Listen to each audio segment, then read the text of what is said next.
Lesson 187.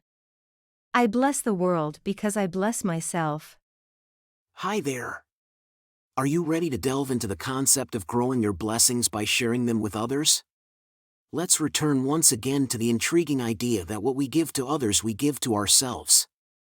Let's explore the profound teachings of Lesson 187. I bless the world because I bless myself. We all understand that we can't give something unless we have it. Giving is indeed proof of having. This is a concept we've discussed in previous lessons, and it's not a difficult one to grasp. But now comes the part where the world and true perception diverge, the part that we might have a hard time absorbing. The world's belief is that when we give something, we no longer have it. But the ultimate truth in the spiritual realm is that giving actually increases what we have. How is this possible? Of course, in the material world, whenever we give a physical object away, we perceive it as gone.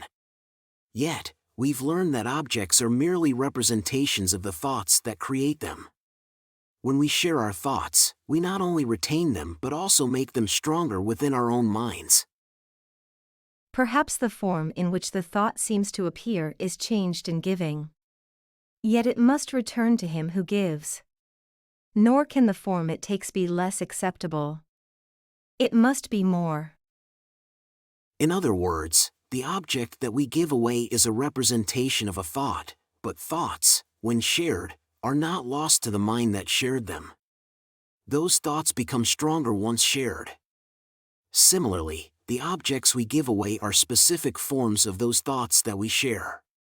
So, they must return to us, even though they may change form when they come back, they may return to us in an improved form. Intriguing concept, isn't it? Let's try to understand it deeply. To share ideas, we must first have them. If we want to save the world, we must first accept salvation for ourselves. But we won't fully comprehend this until we witness the miracles it brings to everyone we come across. When we see this, we will clearly understand the concept that by giving, we are also receiving, and we're increasing what we already possess. Additionally, A Course in Miracles teaches us that we can protect what we value by giving it away. By giving it away, we ensure we never lose it. In other words, we only get to keep what we give away. And what we thought we didn't have any longer because we gave it away is proven to be ours. Yet let's not focus on its form, for it will change and become unrecognizable over time, regardless of our efforts to preserve it. No form endures. What is important is the thought behind the form, it is this that remains unchanged. Let us give gladly then. We will reap only benefits. The thought behind the form endures and strengthens as it is reinforced through giving. Thoughts expand as they are shared, and they can never be lost. There's no distinction between giver and receiver, both gain from the exchange, for each receives the thought in a form most beneficial to them. Whatever we seem to lose is invariably something we value less than what we receive in return. Never forget that what we give to ourselves. Those who comprehend the true nature of giving must laugh at the idea of sacrifice. They recognize the many forms that sacrifice can take. They also laugh at pain, loss, sickness, grief, poverty, famine, and death. They recognize that sacrifice is the one idea behind these concepts, and through their gentle laughter, they heal these things. Once an illusion is recognized, it must disappear. We must reject suffering, and in doing so, eliminate the thought of suffering. Our blessing rests upon everyone who suffers when we choose to perceive all suffering for what it truly is. The thought of sacrifice gives birth to all the forms that suffering appears to take. And sacrifice is a concept so ludicrous that sanity immediately dismisses it. Let's never believe that we need to sacrifice anything. Sacrifice has no inherent value. If we ever think we need to sacrifice, it means an error has occurred, an error that requires correction. Our blessing will correct it. We have been blessed, and now we get to share our blessings. There's no need for suffering or sacrifice because we have forgiven and blessed ourselves. The lilies that your brother offers you are laid upon your altar, with the ones you offer him beside them. Who could fear to look upon such lovely holiness? The great illusion of the fear of God will disappear when we see such purity here. Let's not be afraid to look. The blessings we behold will erase all thoughts of form and leave the perfect gift forever with us, forever growing, forever ours, forever shared. Now are we one in thought, for fear has gone.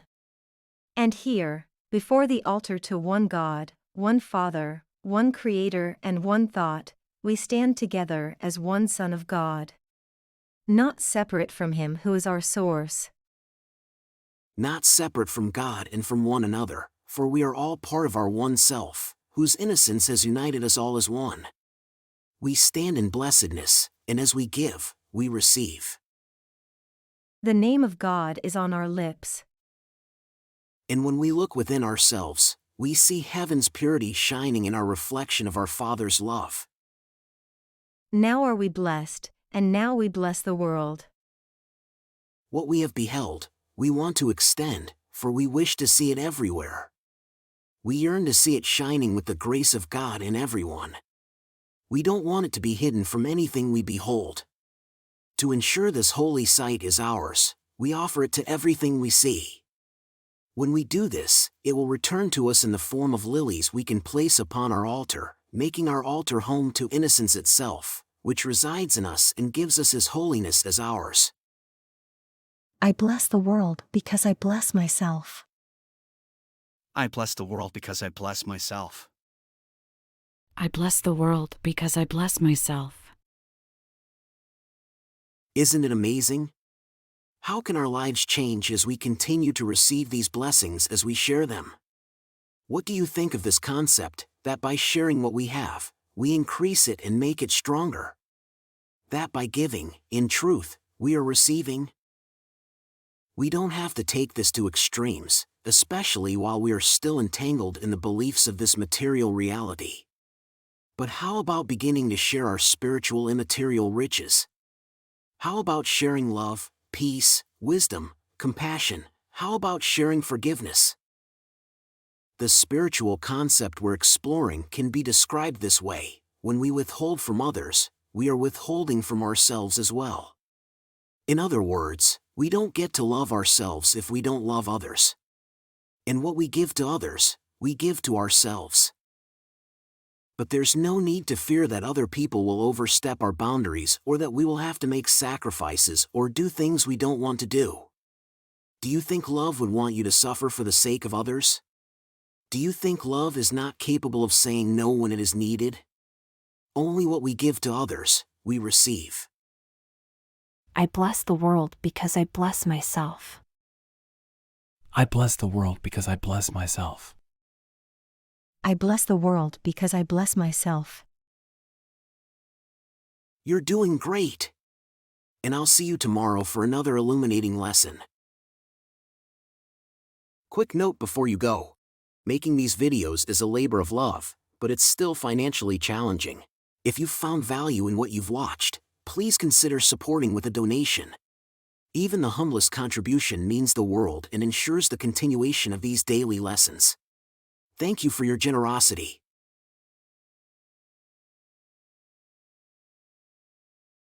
Did you enjoy the video and find it helpful?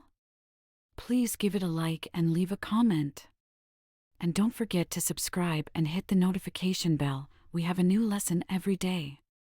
And if you've been with us for a while, please consider supporting the channel. There's a lot of love behind these videos. Check out the video description for more details.